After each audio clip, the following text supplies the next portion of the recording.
Gets it off in time. And he's got it, baby! Big time Nets win! The only Nets fans you know. Man. I mean, come on, man. Or are these guys? Welcome back to the only NetsFansYouKnowPodcast. I'm Peter. Welcome to a special edition of the podcast, pre-trade deadline edition. I'm joined by the one, the only, Kool-Aid. What's going on, brother? Ain't nothing. What's good? Not a lot, actually. I went to the Knicks game. You guys already heard the games. I want to talk about the issues with like the fourth quarter in general. Talent only takes you so far. I have to think that this team is being held back by something else. I would agree with that. When you keep collapsing in the fourth quarter and it's redundant over and over, it can't be just because players are missing shots. We have some talent. Let's start there before we point, all the fingers. So we have some talent, but is it leading talent? No, it's more complementary talent that we're forcing to lead. And without having a lead guard, it doesn't matter who you bring in here. If they can't create and get downhill, it's not going to work. And it's more to the point of we need a guard. And I'm not talking about Ben Simmons and people say, this is our point guard. No, you need a point guard who can attack, who can actually score, who has an aggressiveness about them. You also need that guard to set the players up that are not accustomed to creating for themselves. A lot of our players are used to being spoon-fed. So I'll say that much. And a lot that's being said in the media is, well, we have to continue to play the way we've been playing. Guess what? They are playing that way. It's just that way only works until the defense intensifies. Because once the Knicks or the Clippers decided I'm going to play D, I'm going to be aggressive with you, you get the turnovers for not having the ball handler. And what sets are we running? It cannot continue to be Bridges at the top of the key. You need somebody to settle him in so he's catching the ball on the move. Now he can go where he wants to go because he's not strong enough to body anybody, take the contact, and play through it. So a lot of that losing in the fashion we're losing, it goes to the man that the gum chewer. Mr. Rogers? That's what you call him, Mr. Rogers? Yeah, I call him Mr. Rogers. And he's always happy, bro. It's insane. The one thing that I did learn, I talked to you before about this, the one thing that really stood out to me, and I should have known this, I've heard this before, but seeing Brunson just take over, it's like, wow, this really is a point guard league. And you're 100% right. That's something we just don't have. I really think it would initiate the offense if we did have a Brunson or a shot-creating point guard. Because, man, you just look at our offense in the fourth quarter, especially when I think the last 10 games, it's horrendous. It's just completely horrendous. I got a couple stats I'm going to read out to you, and I want to see what you think about this. So I'm going to go back all the way from the Miami game to now. Okay. That's 6 games. We're averaging 20 points in the fourth quarter, shooting 37%. That's 48 for 124. And then from 3, 12 of 51, 23%. You said 12 for 51? Correct. It doesn't even sound real. So it's safe to say we're not a three-point shooting team. Nope. Safe to say that. We can hit some. Dang. The philosophy has to change. You know what it is? A lot of these guys, CT and Bridges, take 8 pull-up jumpers a game, or I think pull-up threes a game, and they're shooting like under 40%. Like it's ridiculous that maybe our guy Bridges is who we thought he is. He's an elite off the ball scorer. So when he's has the ball in his hands and you're setting him a pick and he's doing the pull-up jumpers, that's not his game. But are they It's not actually? his game. It's not him. But are they actually setting the pick? That's key. A lot of our picks. So when Claxton's in the game, he has both hands already out to like push off and slip. That's not so much setting a pick. That's a stunt and go. But he's not even doing that long enough to give him the room to come off of it to get a good look. I just think like it's a personnel coaching. The philosophy can't be put up 40, 50 threes and they're not hitting them. So you're telling them a mid-range is not a good shot, right? But watch this. When you get to the playoffs, what does everybody do? Mid-range. Because the mid-range is the pros' game. When it slows down and you have to be able to get a shot off, if you can hit a mid-range consistently, you're special. That's people may not like it. I'm gonna simplify things. We don't have to look too far into it. He's teaching them wrong. There's not one team that won analytically. People get caught up in Golden State, right? Steph might have took 26 shots, 10 were threes. What were the other 16?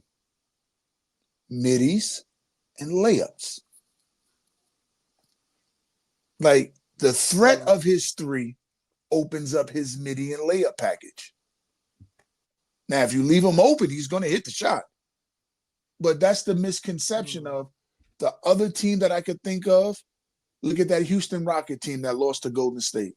Why? Because they didn't want to take a layup or a midi. They kept shooting threes. What they missed? 27? It don't work. That was ridiculous. But that's analytics of basketball. That don't work. Analytics is cool just to shoot some stats. When it gets down to really playing, go with the eye test. We shouldn't be shooting 12 for 51. Wow. I didn't know that number. Yeah. It's not just like it's one player. It's like it's everybody. I mean, 1 second. Here you go. In the fourth quarter, CT is 17 for 58.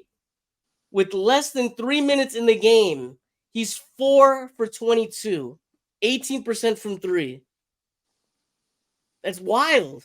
You could say, it's the end of the game, shot clock, blah, blah, blah, pressure. Whatever it is, that's 18% is unacceptable. Here's the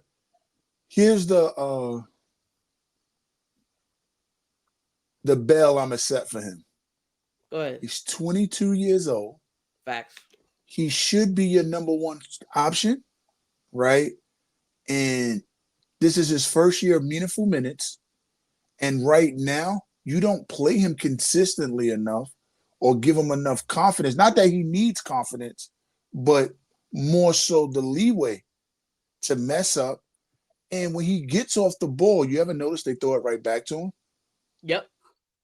So you kind of, even if he gets off the ball, you're forcing him into taking some of those difficult shots. But it goes back to he's not a point guard. He's an undersized two guard, which is perfectly fine. He just needs the guard to set him up. He can create his own shot, but if you don't have to work that hard, it makes everybody's game better. So we got a bunch of people who haven't led at this level to be that closer. And you see it in the numbers. That's all I said. And I'm not even going to be mad at Bridges.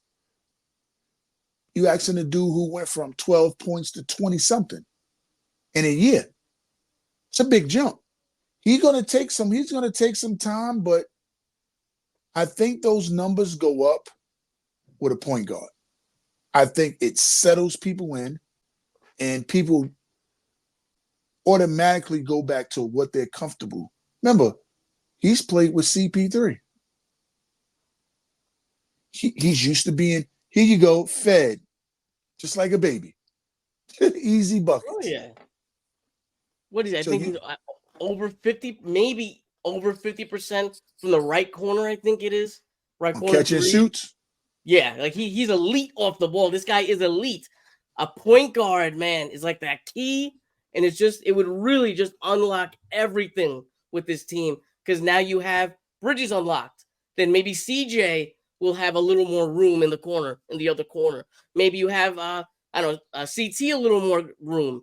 That gravity DFS, just helps everybody, right? But it has to be a downhill guard. It Yes, can't be a absolutely. guard that can't get by nobody. Because if you can't get by, I'm a sag and sit and just wait. All this slander for Mikal Bridges is just I think it's insane. I think the Knicks game broke Nets Twitter. I really do. I hate to say it, but they look broken.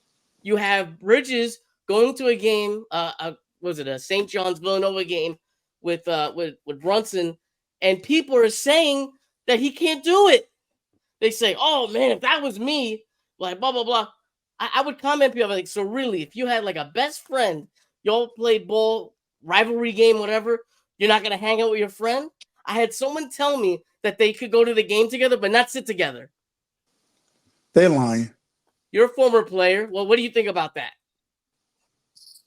Man, remember at the end of the day, that thing comes up at the end of the screen. It says entertainment.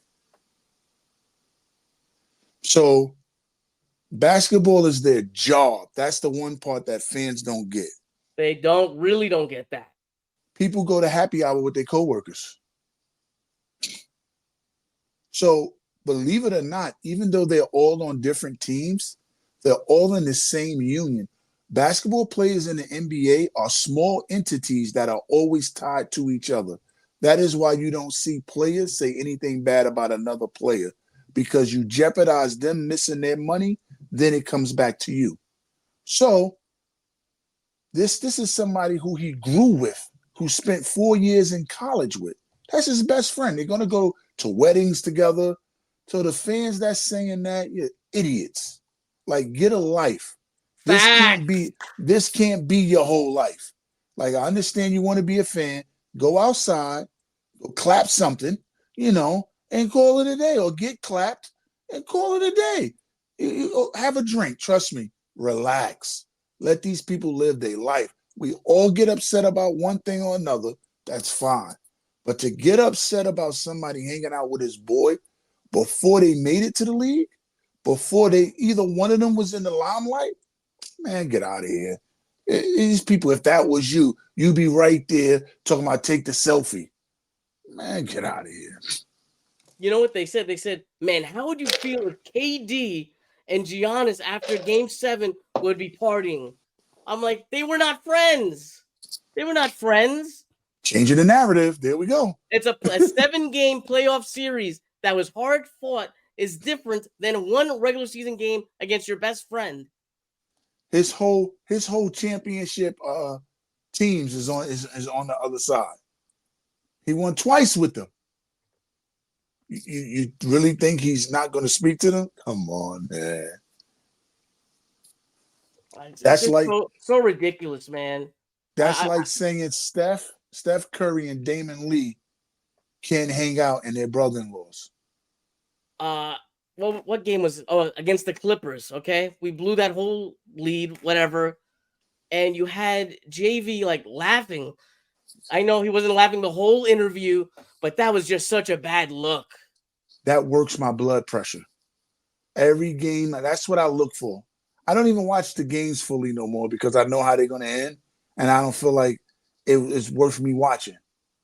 But to see him on the press conference smiling like it's all good, that's because he know he get paid no matter what. And that's nepotism at its best. He knows he's stinking it up. I want him to take ownership, meaning it's not all on him. Let me say that. It's not all on him. But if you know your locker room is as fragile as it seems right now, because every time you put a microphone in front of a player, their response ain't good. So take some of it. Just say, you know what? It's on me.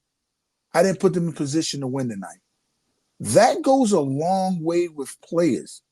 Like, they know when it's them.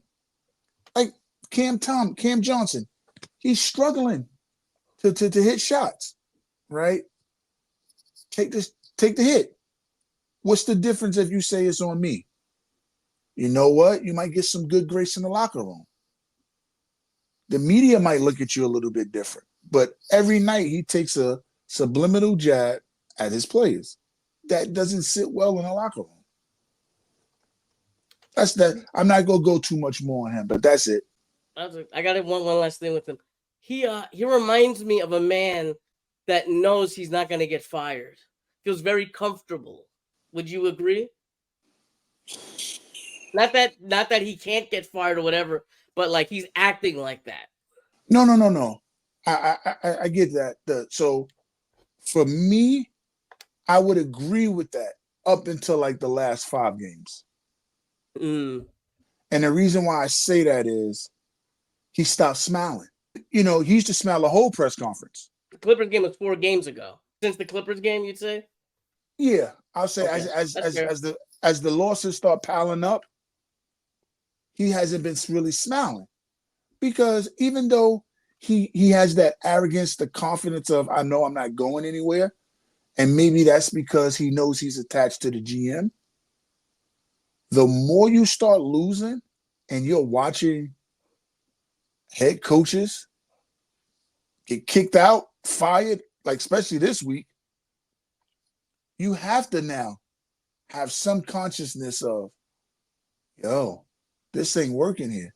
You can't say it was some stat that I saw where it was the Nets, Pistons, Wizards, and I think Memphis Grizzlies. And like the last 15, 20 games, we pretty much all got the same record. Memphis don't have half their starters. They all hurt. At least like 5 of their rotational players is hurt. Washington is in transition. The Pistons are too young. Why are we in the class with them? And now with national media, that Knicks game put eyes on the Nets for the national media. And, they're going to have to tighten their ship. Do you think that's even possible at this point? Season's not over. We're literally 1 or 2 games out to playing. For how bad we're playing, you do the right moves, you're in the playing, right? All we ask is to win the play-in and win a game or 2 in the first round. You do the right moves, I don't think they would be the 8th seed. I think they might be 7th or, something like that. And you let the chips fall where they may. I definitely think that, how can I say this? There's a pessimistic attitude would be the nicest way to say it. I don't think it's the losses that are killing people. It's the way that they're losing, right? Like all these blown leads, the not being able to. I got a couple fourth quarters in front of me. Versus Miami, 19 points in that game that they lost by 1 point. Clippers, like how many points did they score that game? 15 points in the fourth. Against the Knicks, 18 points in the fourth. Like it's maddening. It's just maddening. It's like if you're an NBA coach, why not switch it up? I just feel like there should be more adapting. Am I crazy for saying that? And then we'll get off JV. No, you're not crazy. You're spot on. You know what's going on. Your eyes is good. You see it's not him. Meaning it's optics. This organization has placed optics over winning, true winning. Like everybody's talking about it now. This is your mess. You're getting to clean your own mess up. Clean it up. Whichever way that's the correct way, just do it. I think if he allows whoever to come in and do their job, he will look much smarter. And if he gave us a true head coach, Nets fans wouldn't even be mad at Sean Marks anymore. If he can go out and identify the issues with this team at this deadline and come back with something that we've all been, you get us the point guard, we're going to shut up. He might miss on the other stuff. But you give us the point guard because now you got a different outlook. Right? And it'll make Jacques Vaughn's job easier, which would make it seem like he knows what he's doing. All right, you just touched on something very interesting with Sean Marks. I don't know if it's a secret anymore. I don't think it's a secret. I don't have any issue saying it out loud. He picks guys that are going to be easy to coach with when he's picking a head coach. He picks a guy who's not going to give him pushback. He picks a coach that's going to be, I don't know, let him have his input and more, I guess you could say. I'm trying to think, is JV kind of getting the scapegoat here? Is that Marks doesn't want the offense to change, and maybe JV does? Is there any way that this is possible? So all right, we got to go back for a second so people understand this. Way back machine. We're going back to the Spurs, right? When they both sat on that bench. And they come from the same philosophy. And I said this to you before, but people didn't hear it. So I'll say it again. It's like Sean Marks got the first sheet of the first 10 questions for the test, stole them, and then ran off. So he only can do a portion of what the Spurs did from what he got. If you look at it, they come from the same think tank of small ball. And you know it has to be a philosophy for both of them because there's never a time where Minnesota, we should have played big. They actually had 2 7-footers. Like that was a time to have Clax and Giles out there at the same time, even if it was for 3 to 5 minutes, just to see. We don't do no experimenting. So when I think about, they're doing exactly what they want to run. Marks is Jerry Jones. He's a meddler. Ooh, that's interesting. He wants to win on the way he wants them to win in his fashion, because we still don't know what JV style is. So you can't say which players fit his style, which means Marks drafted the players he wanted. And give Jay from BK a shout out that he said something. He said something that made so much sense. Kevin Ollie, you brought in to be the number 1 assistant. Kevin Ollie coached OTE. We couldn't get Leonard Miller. He's 6'11", can handle the ball. He's 19. So you could have had him. It's at the end of the day, the one chef, the one person that's buying the groceries, it's Mark. So yeah, Jacques Vaughn may be the face that's taking the brunt of it, but he's not innocent in it either. You know, he's got his hands dirty too.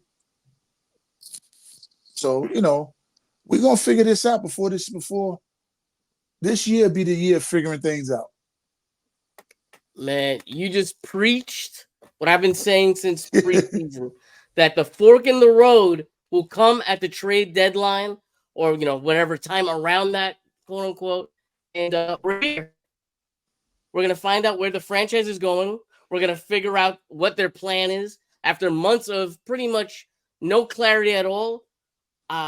If the team direction is not clear after the trade deadline, then that means something very bad has happened and everyone needs to be fired, because this is just fucking ridiculous, man. Dinwiddie, we know, is gone. I already consider him gone.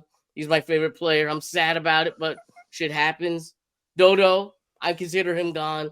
Royce, probably gone. If he's not gone, I would kind of be mad considering he's a free agent, right? Clax may be gone. We don't know. There's been reports of that.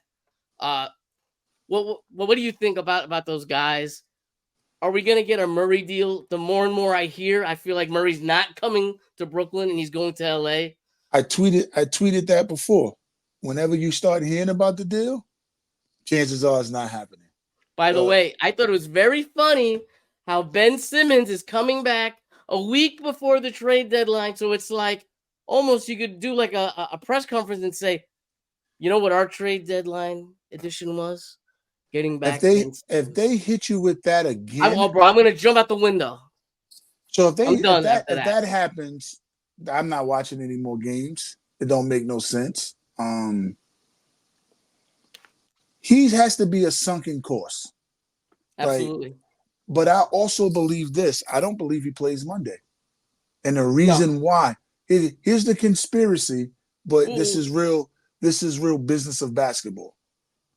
So after you miss 41 games straight, the owners are not responsible for your contract. The insurance company is.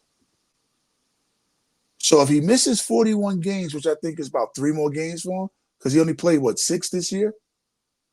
8. And we're at he played 8? Maybe 8.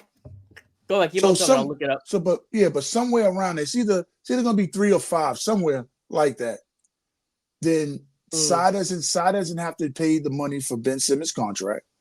So even though it's on his books, it doesn't come out of his pocket. And from the reports, he's more worried about profits and losses. Of course. So by the way, it was 6 games. Sorry to cut you off. You're right. 6? Yep, you're right. 3 more games. 3 more games, and you can sit him down and then let him play the 4th game. And insurance has to pick that money up. That's all but guaranteed. I would be shocked. Now what you just said that, I would be shocked if that does not happen. Because there's no, at this point, he can't come back and start. That's one. That's a slap in the face to all these players that have been playing. Like, the dude's basically missed the whole season. What rhythm is he in? Because you want us to believe he's playing 5-on-5 with the get-ready crew and assistant coaches. When do they practice? So he would have to play 3 to 5 games of G League to really know where his legs are at. So I'm not gonna go. I don't know with him. And if he does play, how many games is he gonna play? 5, and then he's going again. I just told you before, his career is over. Sadly, this is it. Big hit. Spencer, the writing's been on the wall. You can't ask this man to come back, 4 years later, and play the same role for the same team that he left in free agency, right? You didn't want him then. He knew you didn't want him now. Do I like that he quit on the team? No. I tweeted yesterday. It's funny that Harden did the same thing he did. Harden got traded. Why is Spencer not sitting on the bench? You're not going to trade him. You know why? Yeah, but he if he's not engaged in playing and he's not going to give forth a good effort, 2 things are going to happen. His stock is going to be messed up, and his public view perception. And it's a cancer on the team. Send him home. Well, you can't send him home now. That's the new John Wall rule. But you're not going to play. I don't have to play you. But you got to get something for him. Whatever it is, you got to get something. Royce should be going. If you keeping him, then that tells me you got the pipe dream of Donovan Mitchell coming here and you're ready to give up everything for him. Which you're going to have to move heaven and earth to fill out the team after that because you got to pay him. And he want the full 50. DFS, if you can if you can get the 2 firsts for him, you do it. Was nice having you here, Dodo. You belong on a team that should be contending. You've been the consummate professional. Love you. Gotta go. Clax, this one bothers me because he's 24. No, it's not that. You can't extend him. So because you can't extend him in the season, you can't take the chance of him walking. He could tell you People said, well, he said it in an interview. You really think he's going to say in an interview in a contract year, oh, I don't want to be here? Like, Brooklyn could pay him the most money. He has to say that so he can get the max. Like, let's not be fools. It's about a dollar sign. He bet on himself. He won. Now, the money he's going to get, do I think that's going to be a good contract later? No. But am I for players getting paid? Yes. Get every dime you could get. Let me talk about Clax for a second, okay? Mm-hmm. I've talked to a couple guys that do analytics for teams, and they say he is a god. He is a god. He is in the 99th percentile in off-ball scoring for centers. He's the best perimeter defender as a center in the NBA. They had him ranked at one point as almost an all-NBA center when right before KD left, his numbers in analytics were at that godly type level. So I think there has to be at least one team that says he's 24, almost a defensive player of the year-esque guy. How many of those guys come around on free agency? Very rare, right? You would say? Oh, I totally agree with everything you said. The issue in that is they don't give true context. I don't care if you could switch. I don't care about that. Switching, yeah, you only really need to switch maybe 3 or 4 times. Your center, 3 or 4 times in a game. Like, I've seen Brook Lopez contain somebody. He's slow. He's considered all NBA, all defense. He's old, slow. One thing I know he can do, he can guard his position. You're not going to back him down. Everybody is just not going to post him up and just go. You know, when you start looking at it, yeah, Clax has been playing better as of late. I think he had a great game against Minnesota. He came, you know, he showed out considering they got about 3 bigs. He held his own. But nobody was really posting him up. In the playoffs, when it really count, and the argument becomes people say he's not a center. He damn sure ain't a power forward. He can't shoot. So he's just a tweener, what you're telling me, which makes him the perfect rim runner. So he can't get you points on his own. He has to be fed. You're a rim runner. You're Tyson Chandler-esque, Capella, DeAndre Jordan, Jared Allen. And you don't anchor a defense. All those guys I named anchors defense. And they anchor top defenses. You don't think that a drunken GM, when I say I don't mean actually drunk, obviously. I know what you mean. You know, a drunken GM is going to be like 24. The analytics look so good. We got to give him the max. Yes, I think he can get a max very easy if he's healthy. They should get it. No, and they should. Like, listen to what I'm saying. Do I think he should get a max? Yes. I just don't think the Nets should give him a max because on the Nets, he won't do enough for the max. He don't impact the game enough to give him the max. I believe centers are like running backs. You can go find a rim running center anywhere. There's a lot of 6'10 dudes that can catch lobs. Like, when people talk about Clax, they talk about him switching. They don't talk about him, oh, he's shutting B down. And don't get me wrong, people don't really shut B down. I'm just saying, like, oh, the impact is not that. Blocks don't mean impact. Miles Turner led the league in blocks for like 3 or 4 years. How much impact did that have? Because when you go for the block and you don't have what he used to have in the 7-foot KD coming from the weak side to get the rebound, and you starting a 6'7", 6'8" dude next to him that's not a rebounder, you know what? Clax man then gets the putback. So when you look at the stats, he's had 3 offensive rebounds, which turned into 3 dunks. Story of the Nets. So what would you get back for a Clax? Because like I said, we said all these good things about him. I'm not going to say it again. Like, I feel like that's such a commodity Like how? But it's only going to be like a rental, right? It's The not a team is going to have to rental. pay him. So whoever's trading for him, you're trading for him, and you're talking with his agent to know that he's going to resign.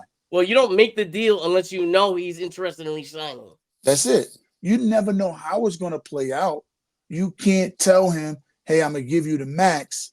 He say, "Okay, I'll resign here," and then another team matches that, but it's a better opportunity for him. That happens all the time because when you're ready to trade the player, you don't care. So what would I think? It has to be, for me, at least 2 picks. I agree. It has to be 2 picks. Or it could be 1 pick and a real good player. Because we got to remember, I'm saying this because he only makes like $9.5 million. Now, if he made 20 plus, I'd be telling you 2 picks and a player, a young player. But because his money, it has to match somewhat, you can't realistically think you're going to get 2 picks and a young player, unless you get a team that has vets, but they in win now and also has rookies.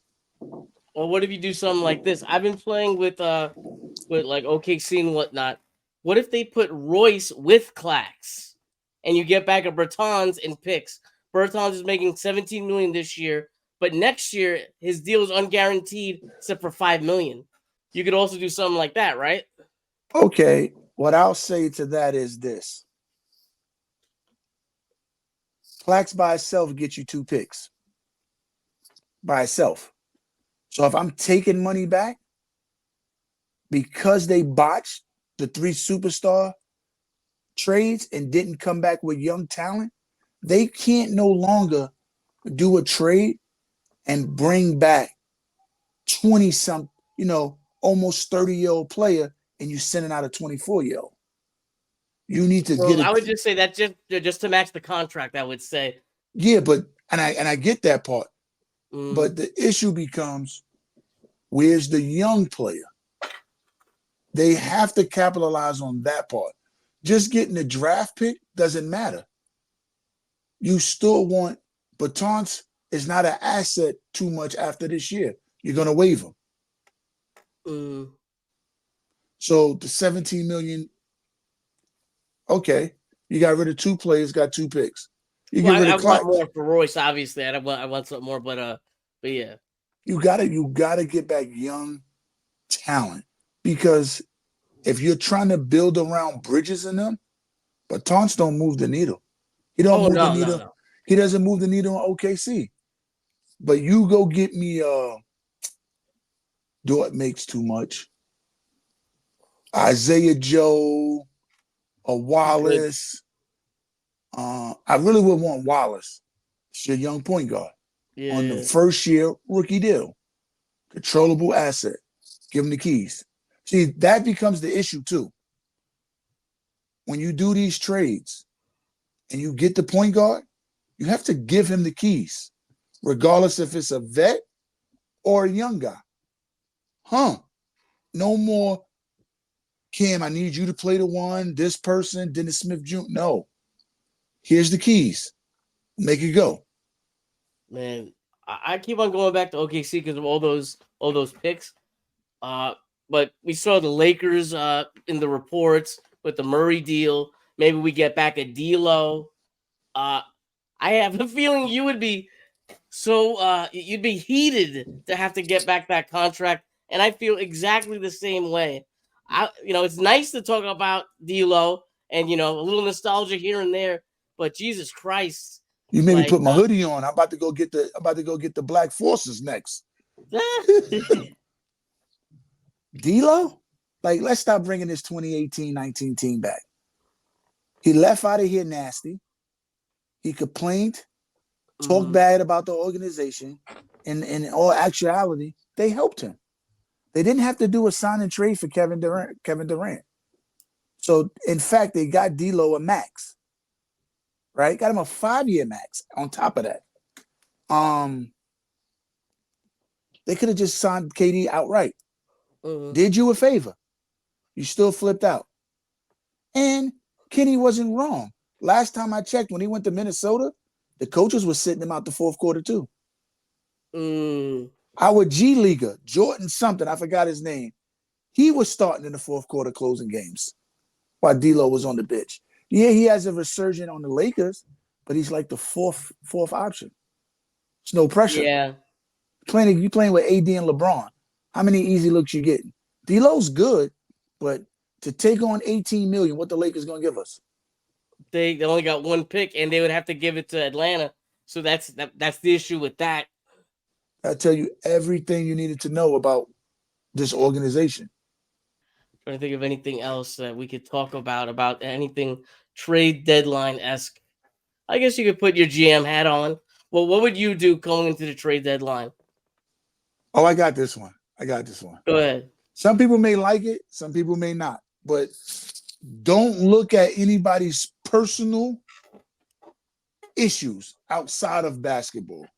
We're talking about just on the basketball court. Me, personally, I would like a return of a Murray, Miles Bridges, Valanciunas, or Wendell Carter Jr. If you got those three in here, we're going to be in the playoffs. They can make a run. And the reason why I say don't worry about Miles Bridges, we know what he did, right? Ray Lewis killed somebody. He's revered right now. Like, things happen. You know, they're young, money.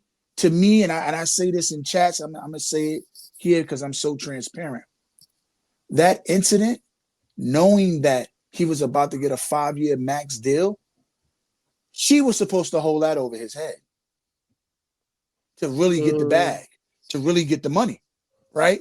If I come out with this, it's gonna be bad. There you go. You got him. Give me 10. We coming from the inner cities. Yeah, he might not never be able to recoup that money. So I would take him, right? And even though he would have to agree to the trade because his bird rights wouldn't go with him, I would give somebody Cam Johnson, and replace his $25 million for him. You know that's not gonna happen, bro. But that's what you want, right? So if I'm the GM, I do that. I take Valanciunas because I truly believe you need a big man, and this because it's going back to being able to score in the post. Score a post scorer for Mikal, dudes that can't create, means when they take 2 dribbles in the post, it's a double team. There's people sagging off. Swing, 3. You're getting the shot you want, but you have the ability now to slow the game down. So now you don't have to rush and jack up threes, and you're getting wide open looks with the ability to get layups and N1s that we don't get normally. Like, that's our issue. Our shot selection is outside. You can play the percentages. When they don't hit, we struggle. Other teams walk in, get layups and dunks. That's how they do their comeback. Clock stops on N1s. And Wendell Carter Jr., I take him because he's only $13 million. He has the ability to hit a 15-footer. How old is he? Like 24 years old. Still young as hell. Yeah. He's like 24, 25 at most. So to say, yeah, he's 24. He came out the year right after Clax. And so to say, we keep saying a stretch big has to hit a 3. No, a stretch big has to be able to hit 12, 15-footer. So when they do the pick and pop, it takes the man out. Like, we keep thinking it's 3 or like, that's so much of a misconception. A 3. LaMarcus Aldridge was a stretch big. He didn't shoot threes till he got to Brooklyn. Like, let's not overthink it. But you give me those type of 3 players, it changes because Miles Bridges is the bull in the China shop. Think Julius Randle, athletic, He's not as big, but he's about 6'6", 6'7", but he's super strong and athletic. That he's going to get to the basket and put pressure on the rim. He's going to catch that alley with his neck over the rim. That's going to have the crowd going crazy. And you get the big that can hold his own, and you get the point guard that can run Jacques Vaughn's system. Oh, you just reminded me. Lonnie Walker. Love him. He's one of the guys. What's going to happen there? He's going to be a free agent. Do you give him the mid-level? Yes. Or do you trade? If you can get a first rounder for him, do you not make that deal? I think I have to. I mean, you would have to do it because you don't know if he's going to be an ability to sign back. But boy, I would love to give. But then again, he probably don't want to be here for the simple fact, look at his minutes. Okay, is this an injury thing? Or is it they actually, have an issue? Because I thought it was an injury. I thought maybe he's going through something. So, okay, we need him to play. We need his shooting. So we'll give him 10 minutes. But, I don't know. It's just maddening to me. It was said he was on a minutes restriction while they was on that West Coast trip. They're home now. Why are they doing that? I don't know. People said, oh, he had a bad game. I said, in 10 minutes, you can't tell me if I had a good game or a bad game. Take about 3-5 minutes to get a good lather. So, don't tell me nobody who plays under 10 minutes, 6, either they was exceptionally hot or they didn't get a chance to get warm. That's it. They can't be bad because you just got on the court. You play good all season, and then because you have a cold stretch, you just cut them out? That's just insane. No. Here go one for you. Go ahead. Cam Thomas got hurt, averaging 24 points.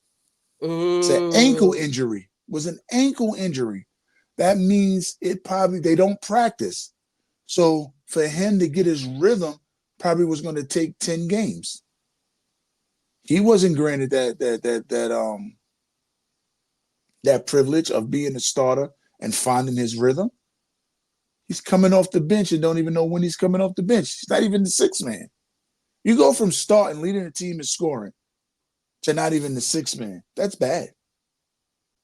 Very bad. It almost looks like it's racist or something. I don't know. I just say this is the only coach that the more NBA talent he gets, the worse he gets. Everyone knows it's maddening. And listen, I was not a CT guy. I'm a Dinwiddie guy, okay? So I was, I had to put my pride aside. So you know what? I'm wrong. This guy got a lot better, and it's obvious that this team's number one scorer is Cam Thomas. I'm a Nets fan. Yeah, as I was saying, I'm a Nets guy, right? Yeah. I believe Bridges even said it. At some point, it's obvious you may not like him, and it might be because of the issues with him and Steve Nash and behind the scenes stuff.